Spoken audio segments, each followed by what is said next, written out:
రవి ఒక engineering student. వాళ్ల నాన్న ఓ చిన్న రైతు. ఎన్నో కష్టాలు పడి కొడుకుని చదివిస్తున్నాడు. రవికి కూడా చదువు తప్ప మరో లోకం తెలీదు.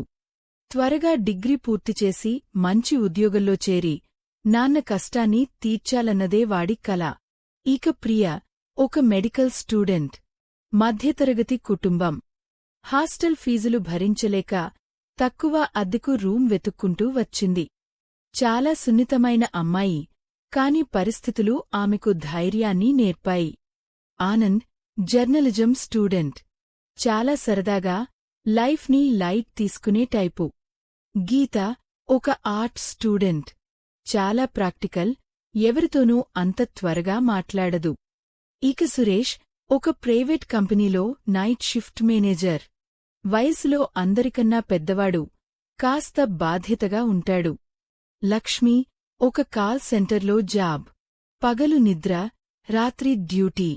వాళ్ళిద్దరికి వచ్చే జీతం సిటీలో బ్రతకడానికి బోటాబోటిగా సరిపోయేది. ఈ ఆరుగురూ వేర్వేరుగా రూమ్ కోసం వెతుకుతూ ఒకే బ్రోకర్ను కలిశారు. అతను వాళ్ల పరిస్థితి చూసి ఒక వింత ఐడియా ఇచ్చాడు. సార్, మీరంతా వేర్వేరుగా చిన్న రూమ్స్ తీసుకునే బదులు ఒక పెద్ద ఇల్లు తీసుకుంటే రెంట్ చాలా కలిసివస్తుంది. నా దగ్గర సిటీ మధ్యలోనే ఒక పాత ఇల్లు ఉంది. కాకపోతే కొంచెం పాతకాలం నాటిది. ఇష్టమైతే చూడండి అన్నాడు. డబ్బు ఆదా అవుతుందనే మాట వినగానే ఆరుగురూ ఆలోచించకుండా సరే అన్నారు. బ్రోకర్ వాళ్లను సికింద్రాబాద్లోని ఒక పాత సందులోకి తీసుకెళ్లాడు. చుట్టూ కొత్త బిల్డింగులు ఉన్నా ఆ ఇల్లు మాత్రం 100ఏళ్ల క్రితం కట్టినట్టు ఒంటరిగా నిలబడి ఉంది. పెద్ద ప్రహరీ గోడకు నాచు పట్టి ఉంది. ఇనుప గేటు తుప్పుపట్టి కీచుమంటూ తెరుచుకుంది. లోపలికి అడుగుపెట్టగానే ఒక రకమైన పాతవాసన, గాలికూడా కదలనంత నిశ్శబ్దం వాళ్లను పలకరించాయి. ఇల్లు చాలా పెద్దగా ఉంది. పెద్ద హాలు, 6 గదులు, పాతకాలం నాటి వంటగది, వెనుక చిన్న పెరడు. గోడలకు సున్నం ఓడిపోతోంది. కొన్ని కిటికీల అద్దాలు పగిలిపోయి ఉన్నాయి. ఇల్లు మరీ పాతదిగా ఉంది అంది ప్రియ సంకోచంగా. పాతదైతే ఏంటి ప్రియా, అద్దె చాలా తక్కువ కదా. మన ఆరుగురికి కలిపి నెలకు 10,000. అంటే ఒక్కొక్కరికి 2,000 లోపే. ఈ రోజుల్లో ఇంత తక్కువకు బస్తీలో చిన్న గదికూడా రాదు అన్నాడు రవి ఆశగా. ఆనందైతే అప్పుడే ఆ ఇంట్లో తిరుగుతూ, వావ్, అచ్చం హర్రర్ సినిమాల్లో చూపించే దెయ్యాల బంగుళాలా ఉంది. సూపర్ థ్రిల్లింగ్గా ఉంటుంది అని నవ్వాడు. సురేష్, లక్ష్మి కూడా అద్దె తక్కువ అనే ఒక్క కారణంతో ఒప్పుకున్నారు. డబ్బు అవసరం వాళ్ల కళ్లకు ఆ ఇంటిలోని లోపాలను, దానిలోని వింత నిశ్శబ్దాన్ని కనిపించకుండా చేసేసింది. ఆ రోజు వాళ్లు ఆ అడ్వాన్స్ బ్రోకర్ చేతిలో పెడుతున్నప్పుడు వాళ్లు కేవలం ఇంటికి అడ్వాన్స్ ఇవ్వట్లేదని, తమ రాబోయే 4 ఏళ్ల జీవితాన్ని ఒక అదృశ్య శక్తికి అప్పగిస్తున్నారని పాపం వాళ్లకి తెలియదు. ఆ ఇల్లు వాళ్ల పాలిట ఒక గూడు కాదు, ఒక పంజరం కాబోతోందని వాళ్లు ఊహించలేకపోయారు. ఆ ఇంట్లోకి మారిన మొదటి కొన్ని వారాలు అంతా ప్రశాంతంగానే గడిచింది. స్టూడెంట్స్ ఉదయం కాలేజీలకు వెళ్లి సాయంత్రం వచ్చేవారు. సురేష్, లక్ష్మి రాత్రి ఉద్యోగాలకు వెళ్లి ఉదయం వచ్చి పడుకునేవారు. సాయంత్రం పూట అప్పుడప్పుడు అందరూ హాల్లో కూర్చుని కాసేపు కబుర్లు చెప్పుకునేవారు. నగరంలోని ఇరుకు గదుల నుండి వచ్చిన వాళ్లకు ఆ విశాలమైన ఇల్లు ఒక స్వర్గంలా అనిపించింది. కాని ఆ సంతోషం ఎక్కువ రోజులు నిలవలేదు. నెమ్మదిగా ఆ ఇంట్లో వింత అనుభవాలు మొదలయ్యాయి. మొదట్లో చాలా చిన్నవిగా, ఎవరూ పెద్దగా పట్టించుకొనంత చిన్నవిగా. ఒకరోజు రాత్రి రవి తన గదిలో చదువుకుంటున్నాడు. ఉన్నట్టుండి కారిడార్ చివర ఎవరో నడిచినట్టు అలికిడి అయింది. ఈ టైంలో అందరూ రూమ్స్లోనే ఉంటారు కదా అనుకుని డోర్ తెరిచి చూశాడు. కారిడార్ ఖాళీగా ఉంది. గాలికి ఏమైనా శబ్దం వచ్చిందేమో అని లైట్ తీసుకున్నాడు. మరోసారి ప్రియ వంటగదిలో కాఫీ కలుపుకుంటుంటే తన వెనుక ఎవరో నిలబడిన ఫీలింగ్. చల్లటి గాలి తన మెడను తాకినట్టు అయింది. భయంతో వెనక్కి తిరిగి చూస్తే ఎవరూ లేరు. గుండె వేగంగా కొట్టుకుంది. కాని మనసులో భ్రమ ఏమో అనుకుని గదిలోకి పారిపోయింది.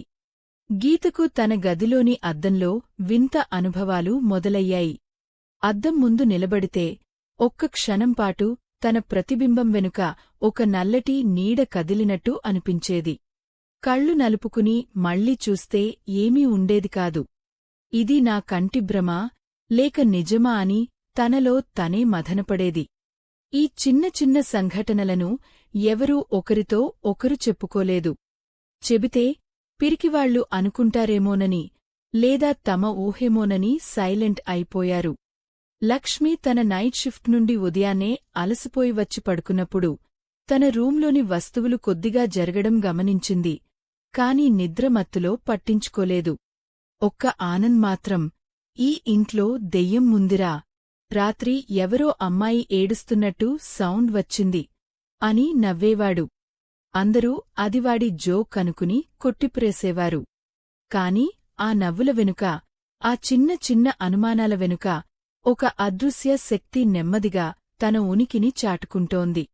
అది వాళ్ల భయాలను, వాళ్ల ఏకాంతాన్ని ఆస్వాదిస్తోంది. ఒక పెద్ద తుఫానుకు ముందు ఉండే నిశ్శబ్దం అది.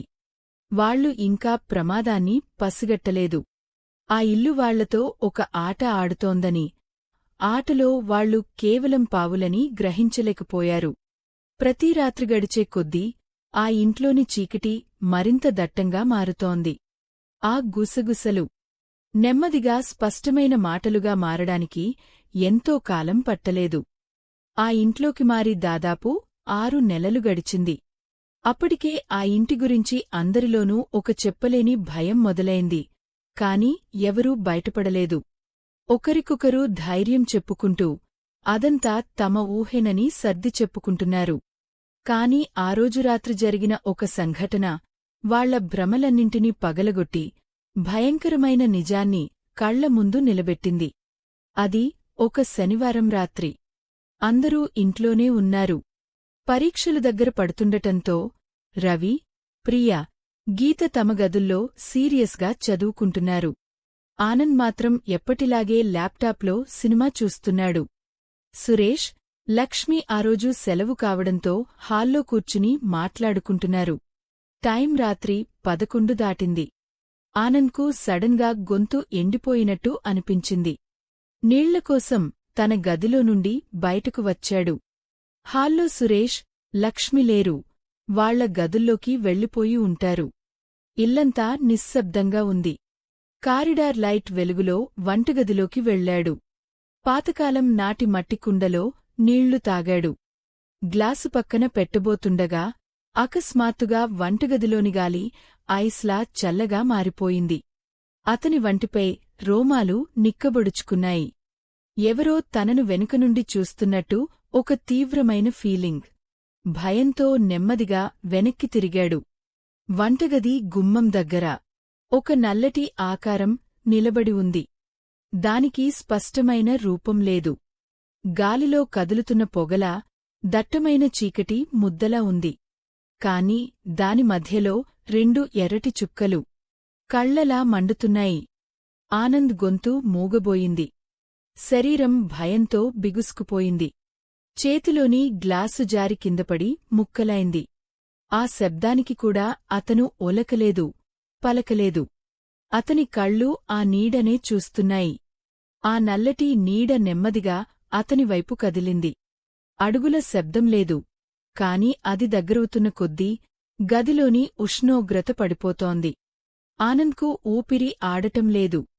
గుండె ఆగిపోతుందేమో అన్నంత భయం. ఆ నీడ తన దగ్గరకు వచ్చి తన ముఖం ముందు ఆగినప్పుడు దానినుండి ఒక చల్లటి, కుళ్ళిపోయిన వాసన వచ్చింది.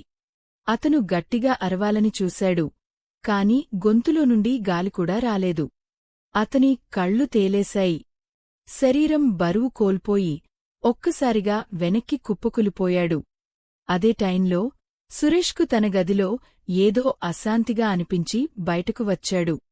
వంటగదిలో గ్లాసు పగిలిన శబ్దం విని అటువైపు నడిచాడు. ఆనంద్, ఏమైందిరా అని పిలుచుకుంటూ వెళ్లాడు. వంటగది గుమ్మం దగ్గర నేలమీద స్పృహ లేకుండా పడివున్న ఆనంద్ను చూసి షాక్ అయ్యాడు.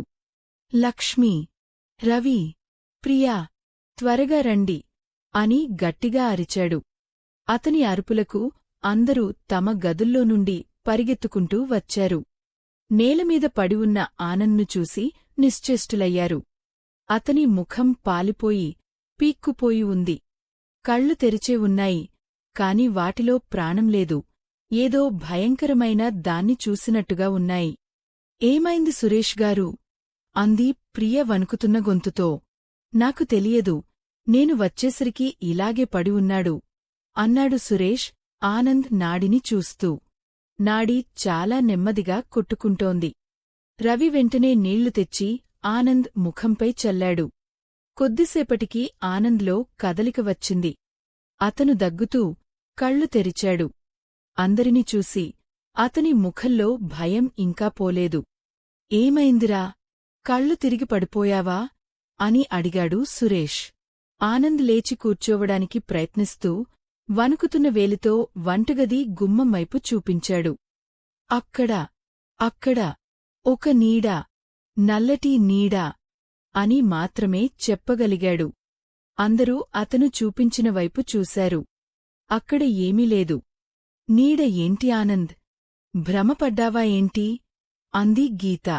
భ్రమ కాదు, నిజంగా చూశాను. అది నా దగ్గరకు వచ్చింది అని అరిచాడు ఆనంద్ కళ్లల్లో నీళ్లతో. ఆ రాత్రి వాళ్ళు ఎవ్వరూ నిద్రపోలేదు. అందరూ హాల్లోనే కూర్చున్నారు. ఆ ఇంటి గోడల మధ్య ఏదో అదృశ్య శక్తి ఉందని వాళ్లకు మొదటిసారిగా బలంగా అర్థమైంది. అది కేవలం శబ్దాలు, నీడలతో ఆగదని, ప్రాణాలకు హాని చేయగలదని ఆనంద్ పరిస్థితి వాళ్లకు రుజువు చేసింది. ఆ రాత్రి నుండి ఆ ఇల్లు వాళ్లకు కేవలం నివాసం కాదు, ఒక భయంకరమైన చెరసాల. ఆనంద్ కుప్పకులిన రాత్రి తర్వాత ఆ ఇంట్లో వాతావరణం టెర్రర్గా మారిపోయింది. భయం గడ్డకట్టుకుపోయి ప్రతి గదిలో నిండిపోయింది. ఎవరూ ఒంటరిగా ఉండటానికి ధైర్యం చేయలేదు. స్టూడెంట్స్ కాలేజీ నుండి రాగానే ఒకే గదిలో కూర్చుని చదువుకునేవారు. సురేష్, లక్ష్మి కూడా హాల్లోనే ఎక్కువసేపు ఉండేవారు. ఆనంద్ అయితే పూర్తిగా షాక్లోకి వెళ్ళిపోయాడు. ఎవరితోనూ మాట్లాడకుండా ఎప్పుడూ భయంతో వణికిపోతూ ఉండేవాడు. ఆ సంఘటన జరిగిన 2 రోజుల తర్వాత ఉదయం అందరూ నిద్రలేచారు. ప్రియ కాఫీ కోసం వంటగదిలోకి వెళ్తుంటే ఆనంద్ గది తలుపు తెరిచి ఉండటం గమనించింది. మామూలుగా వాడు అంత పొద్దున్నే లేవడు. ఆనంద్, లేచావా అని పిలిచింది. లోపలి నుండి సమాధానం రాలేదు. అనుమానంగా గదిలోకి తొంగి చూసింది. మంచంమీద దుప్పటి చిందరవందరగా ఉంది, కాని ఆనంద్ లేడు. బాత్రూంలో, టెర్రస్ మీద ఇల్లంతా వెతికారు. ఆనంద్ జాడలేదు. వాడి ఫోన్, పర్స్ అన్నీ టేబుల్ మీదే ఉన్నాయి. కనీసం చెప్పులు కూడా వేసుకోలేదు. రాత్రి ఏమైనా గొడవ జరిగిందా? ఎక్కడికైనా వెళ్లాడా అని అడిగాడు సురేష్ ఆందోళనగా. లేదు, రాత్రి మేమంతా కలిసే ఉన్నాం అన్నాడు రవి. టైం గడుస్తోంది. ఆనంద్ జాడలేదు. వాళ్లలో టెన్షన్ పెరిగిపోయింది. మధ్యాహ్నం వరకు చూసి చివరికి పోలీసులకు కంప్లైంట్ ఇవ్వాలని నిర్ణయించుకున్నారు. పోలీస్ స్టేషన్లో విషయం చెప్తే వాళ్లు వీళ్లను వింతగా చూశారు. కాలేజీ కుర్రాడు. ఫ్రెండ్స్తో ఎక్కడికైనా వెళ్లి ఉంటాడు. ఫోన్, పర్స్ వదిలేయడం ఈ రోజుల్లో ఫ్యాషన్. 24 గంటలు ఆగండి, వాడే వస్తాడు. ప్రతి చిన్న విషయానికి స్టేషన్కు రావొద్దు అని చెప్పి పంపించేశారు. నిరాశతో ఇంటికి తిరిగొచ్చారు. చుట్టుపక్కల వాళ్లను అడిగితే ఎవరూ ఆనంద్ను చూడలేదని చెప్పారు. పైగా ఆ ఇంటి గురించి వీళ్లు చెప్తుంటే, ఆ ఇంట్లో ఏమీ లేదు బాబూ, అదంతా మీ భ్రమ. సరిగ్గా తిండి, నిద్రలేక ఏదేదో ఊహించుకుంటున్నారు అని సలహాలు ఇచ్చారు. లోకం దృష్టిలో వాళ్లు పిచ్చివాళ్లలా మిగిలిపోయారు. వాళ్ల భయాన్ని ఎవరూ నమ్మలేదు. ఆ రోజు రాత్రి ఇల్లంతా ఒక శ్మశానంలా ఉంది. ఆనంద్ లేని వెలితి అతని గదిలోని ఖాళీ మంచం వాళ్లను మరింత భయపెట్టాయి. వాడు ఎక్కడికి వెళ్లాడు? ఎవరైనా తీసుకెళ్లారా? లేక ఆ ఇంట్లోని శక్తే అతన్ని మాయం చేసిందా? ఈ ప్రశ్నలకు సమాధానం లేదు. ఆ రాత్రి ఆ ఇంటి నిజస్వరూపం వాళ్లకు తెలిసొచ్చింది. అది కేవలం భయపెట్టే శక్తి కాదు, మనుషులను మాయం చేయగల భయంకరమైన శక్తి అని అర్థమైంది. ఆనంద్ అదృశ్యం ఒక వార్నింగ్. ఈ ఇంటిని వదిలి వెళ్ళండి, లేకపోతే మీక్కూడా ఇదే గతి పడుతుంది అని ఆ శక్తి వాళ్లను నిశ్శబ్దంగా బెదిరిస్తున్నట్టు అనిపించింది. కాని వెళ్లడానికి దారి లేదు. చేతిలో డబ్బులేదు, వెళ్లడానికి మరో చోటులేదు. వాళ్ళు ఒక పంజరంలో చిక్కుకుపోయారు. బయట ప్రపంచం వాళ్లను నమ్మదు, లోపల ఉన్న శక్తి వాళ్లను వదలదు. ఆ రాత్రి నుండి వాళ్ల పోరాటం కేవలం భయంతో కాదు, మృత్యువుతో మొదలైంది. ఆనంద్ మాయమైన తర్వాత ఆ ఇంట్లో మిగిలిన 5గురి జీవితాలు ఒక పీడకలలా మారాయి. అది ఇక ఇల్లు కాదు, ఒక యుద్ధక్షేత్రం. కనిపించని శత్రువుతో రోజూ ఒక యుద్ధం. ఆ అదృశ్య శక్తి ఇప్పుడు ఏమాత్రం దాక్కోవట్లేదు. దాని ఆగ్రహం, దాని ఉనికి ప్రతి క్షణం వాళ్లను వెంటాడింది. పగలు కొంచెం పర్లేదు, కాని సాయంత్రం 5 దాటి చీకటి పడగానే ఆ ఇంట్లో వాతావరణం మారిపోయేది. గాలి బరువుగా, నిశ్శబ్దం, చెవులు చిల్లులు పడేలా ఉండేది. వింత సంఘటనలు తీవ్రరూపం దాల్చాయి. ఒక రాత్రి అందరూ హాల్లో కూర్చుని ఉండగా వంటగది నుండి పాత్రలు కిందపడిన పెద్ద శబ్దం వచ్చింది. అందరూ ఉలిక్కిపడ్డారు. సురేష్ ధైర్యం చేసి లైట్ వేసి చూశాడు. అక్కడ ఏ పాత్ర కింద పడలేదు. అన్ని వాటి ప్లేస్లోనే ఉన్నాయి. కాని స్టీల్ ప్లేట్లమీద ఎవరో గోళ్లతో గీరినట్టుగా భయంకరమైన గీతలు ఉన్నాయి. మరోసారి ప్రియ తన గదిలో చదువుకుంటుంటే ఎవరో తలుపు తట్టారు. ఎవరు అని అడిగితే సమాధానం లేదు. మళ్ళీ తట్టారు, ఈసారి ఇంకా గట్టిగా. ప్రియ భయంతో ఎవరు అని అరిచింది. బయటనుండి ఒక అమ్మాయి ఏడుస్తున్న శబ్దం వినిపించింది. ప్రియ గుండె ఆగినంత పనైంది. వెంటనే రవికి కాల్ చేసింది. రవి, సురేష్ వచ్చి చూస్తే కారిడార్ ఖాళీగా ఉంది. కాని తలుపుమీద ఎవరో తడిచేతులతో కొట్టినట్టుగా నీటి మరకలు ఉన్నాయి. లక్ష్మికి నైట్ షిఫ్ట్కి వెళ్లాలంటేనే భయం వేసేది. ఆమె అద్దం ముందు నిలబడితే తన ప్రతిబింబం పక్కన ఒక ముసలావిడ నీడ కనిపించి మాయమయ్యేది. ఆవిడ ముఖం ముడతలు పడి, కళ్ళు కోపంతో ఎర్రగా ఉండేవి. గీత ఒంటరిగా ఉన్నప్పుడు ఎవరో ఆమె పేరును గుసగుసగా పిలిచేవారు. గీతా అని చల్లటి గాలిలా ఆ పిలుపు వినిపించేది. ఆమె పడుకున్నప్పుడు ఎవరో తన దుప్పటిని లాగుతున్నట్టు అనిపించేది. ఈ సంఘటనలతో వాళ్లు మానసికంగా కుంగిపోయారు. నిద్రలేని రాత్రులు, నిరంతర భయం వాళ్లను పిచ్చివాళ్లను చేశాయి. వాళ్లు ఆ ఇంటిని వదిలి వెళ్లిపోవాలని చాలాసార్లు ప్రయత్నించారు. కాని డబ్బులేదు. ఇంటి ఓనర్ అడ్వాన్స్ తిరిగి ఇవ్వనన్నాడు. బ్రోకర్ ఫోన్ స్విచ్ ఆఫ్ చేశాడు. పూర్తిగా ఇరుక్కుపోయారు. పోలీసులకు మళ్లీ కంప్లైంట్ ఇస్తే వాళ్లు వీరిని సైకియాట్రిస్ట్ దగ్గరికి వెళ్లమని సలహా ఇచ్చారు. వాళ్ల కథను ఎవరూ నమ్మలేదు. వాళ్ల పోరాటం వాళ్లే ఒంటరిగా చేయాల్సిన పరిస్థితి. ఆ ఇల్లు వాళ్ల నవ్వులను ఆపేసింది. కేవలం భయం, నిస్సహాయత, ఆందోళన మాత్రమే మిగిల్చింది. ఆనంద్ అదృశ్యమే 1 సంవత్సరం గడిచింది. ఆ ఇంట్లోని అతీంద్రియ శక్తి ఇప్పుడు మరింత క్రూరంగా మారింది. అది ఒక్కొక్కరినీ పర్సనల్గా టార్గెట్ చేయడం మొదలుపెట్టింది. వాళ్ల బలహీనతలు, వాళ్ల భయాలే దానికి ఆయుధాలుగా మారాయి. సురేష్, అందరికంటే ధైర్యవంతుడు సురేష్. కాని ఒక రాత్రి అతని ధైర్యం పటపంచలైంది. నైట్ షిఫ్ట్ ముగించుకుని తెల్లవారుజామున 3 గంటలకు ఇంటికి వచ్చాడు. గదిలో బట్టలు మార్చుకుంటుండగా రూమ్ మూల నుండి ఒక ముసలి వ్యక్తి దగ్గుతున్న శబ్దం వినిపించింది. ఎవరది అని గట్టిగా అడిగాడు. సమాధానంగా అదే దగ్గు శబ్దం ఈసారి తన చెవి పక్కనే వినిపించింది. సురేష్ భయంతో గడ్డకట్టుకుపోయాడు. అదే సమయంలో గదిలోని లైట్ దానంతటా అదే ఆగి వెలగడం మొదలుపెట్టింది. ఆ వెలుగులో గది గోడమీద ఒక నీడ, ఒక వ్యక్తి ఊరివేసుకుని వేలాడుతున్నట్టుగా కనిపించి మాయమైంది. సురేష్ గదిలో నుండి బయటకు పారిపోయి ఆ రాత్రంతా హాల్లోనే వణుకుతూ కూర్చున్నాడు. ప్రియ చాలా భక్తురాలు. ఒకరోజు సాయంత్రం ఆమె దేవుడి పటాల ముందు దీపం పెట్టి ప్రార్థన చేస్తోంది. కళ్ళు తెరిచేసరికి దీపం ఆరిపోయి ఉంది. గాలికూడా లేదు. మరి దీపం ఎలా ఆరిపోయింది? అదే క్షణంలో దేవుడి పటాల వెనుక నుండి ఒక నల్లటి చేయి బయటకు వచ్చి పటాలను కిందకు తోసేసింది.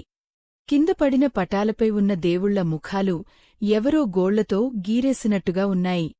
తన నమ్మకం కూడా తనను కాపాడలేదనే నిజం ఆమెను కుంగదీసింది. లక్ష్మికి ప్రతి రాత్రి కలలో ఆనంద్ కనిపించేవాడు. అతను ఆ ఇంటి పెరటిలో ఉన్న పాత నుయ్యి దగ్గర నిలబడి, నన్ను ఇక్కడే పడేశారు, నన్ను బయటకు తీసుకురండి అని ఏడుస్తూ అరిచేవాడు.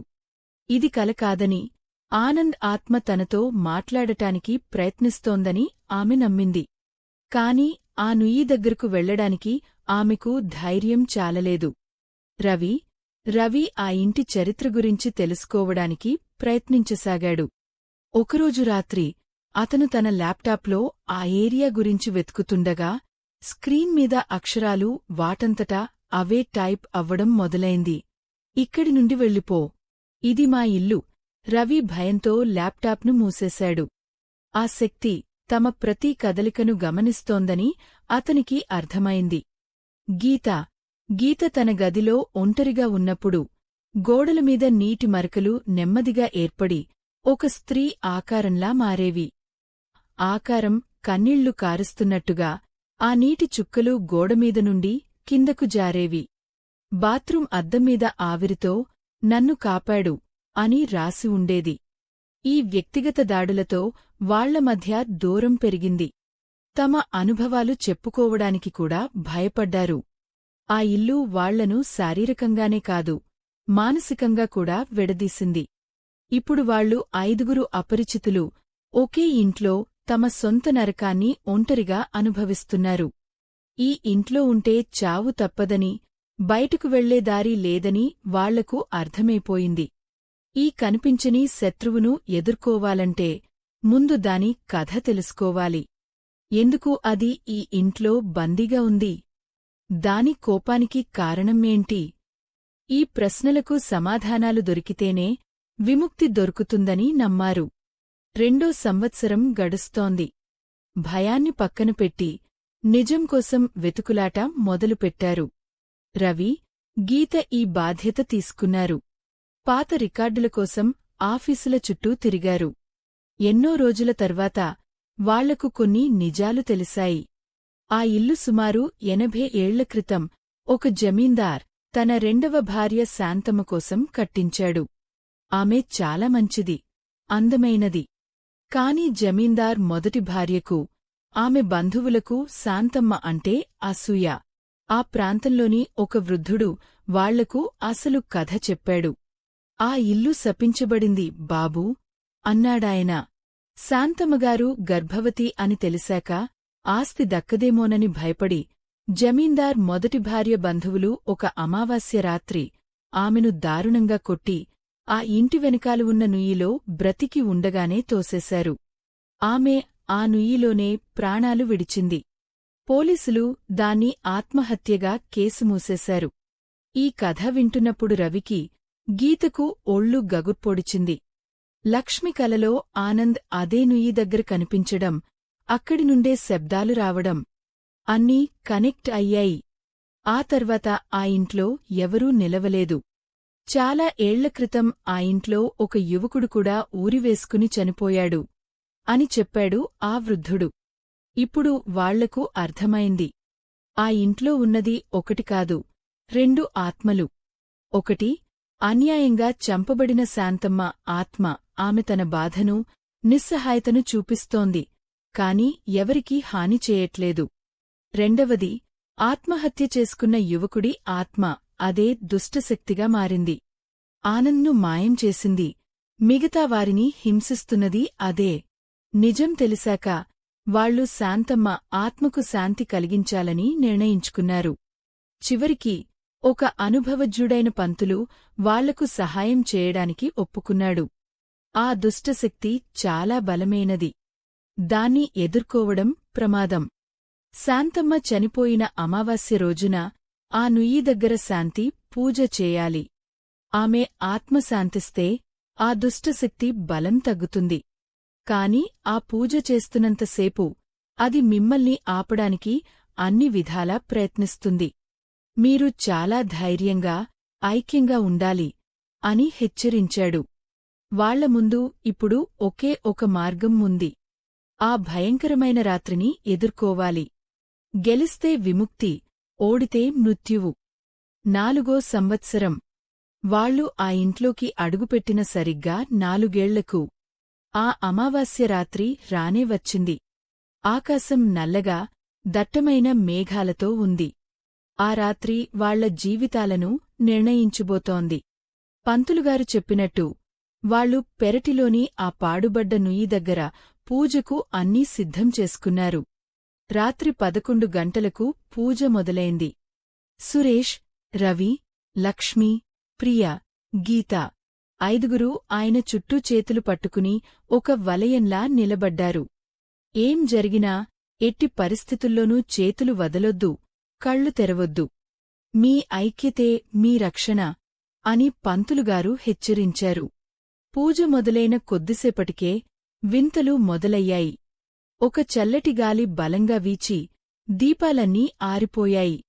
కాని పంతులుగారి ముందున్న అఖండ దీపం మాత్రం వెలుగుతూనే ఉంది. ఇంటి లోపలి నుండి వస్తువులు పగిలిపోతున్న శబ్దాలు. అయినా వాళ్లు కళ్ళు తెరవలేదు. ఆ తర్వాత ఆ దుష్టశక్తి వాళ్లను మానసికంగా దెబ్బతీయడం మొదలుపెట్టింది. వాళ్లకు తమ వాళ్ల గొంతులు వినిపించసాగాయి. రవికి వాళ్ల నాన్న గొంతు, రవి, నన్ను కాపాడురా అని వినిపించింది. రవి గుండె తరుక్కుపోయింది. కాని సురేష్ అతని చేతిని గట్టిగా పట్టుకుని, వద్దు రవి, అది భ్రమ అని గుసగుసగా చెప్పాడు. ప్రియకు వాళ్ల అమ్మ ఏడుపు, లక్ష్మికి ఆనంద్ గొంతు, నిన్ను తీసుకుపోవడానికి వచ్చాను అని నవ్వుతున్న శబ్దం. ఆ మాటలు వాళ్ల ధైర్యాన్ని దెబ్బతీస్తున్నా వాళ్లు నిలబడ్డారు. పంతులుగారు మంత్రోచ్చారణను పెంచారు. నుయ్యిలో నుండి ఒక తెల్లటి పొగ నెమ్మదిగా పైకి రావడం మొదలైంది. అది శాంతమ్మ ఆత్మ. అదే సమయంలో ఇంటి పైనుండి ఒక నల్లటి, భయంకరమైన ఆకారం కిందకు దూకింది. అది ఆ యువకుడి దుష్ట ఆత్మ. దాని కళ్ళు నిప్పు కణాల్లా ఉన్నాయి. గట్టిగా అరుస్తూ వాళ్లవైపు దూసుకువచ్చింది. ఆహా! దాని అరుపుకు భూమి కంపించినట్టు అయింది. పంతులుగారు విభూతి చల్లగానే అది వెనక్కి తగ్గింది. కాని కోపంతో వాళ్లు ఏర్పరచిన వలయం మీద దాడిచేసింది. వాళ్లను వెడదీయాలని ప్రయత్నించింది. కాని వాళ్లు ఒకరి చేతులను ఒకరు మరింత గట్టిగా పట్టుకున్నారు. పంతులుగారు చివరి మంత్రాలు చదవడం మొదలుపెట్టారు. ఆ దుష్టశక్తి చివరి ప్రయత్నంగా రవి రూపంలోకి మారి, ప్రియా, నా చెయ్యి వదులు, పారిపోదాం అంది. ప్రియ ఒక్క క్షణం తడబడినా తన పక్కనే ఉన్న నిజమైన రవి చేతిని పట్టుకుని ఉండటంతో అది భ్రమ అని గ్రహించి కళ్ళు మరింత గట్టిగా మూసుకుంది. పంతులుగారు తన చేతిలోని పవిత్ర జలాన్ని నుయ్యిలోకి చల్లి, తల్లీ శాంతమ్మా, నీకు విముక్తి కలిగింది. నీ ఆత్మకు శాంతి కలుగుగాక అని గట్టిగా అరిచారు. ఆ మాట పూర్తి అవ్వగానే నుయ్యిలో నుండి వచ్చిన తెల్లటి ఆకారం ఒక కాంతిపుంజంలా మారి ఆకాశంలోకి వెళ్ళిపోయింది. శాంతమ్మ ఆత్మకు విముక్తి లభించగానే ఆ దుష్టశక్తి బలం క్షీణించింది. అది గట్టిగా అరుస్తూ మంటల్లో బూడిదగా మారి గాలిలో కలిసిపోయింది. పెరడంతా ఒక్కసారిగా ప్రశాంతంగా, నిశ్శబ్దంగా మారిపోయింది.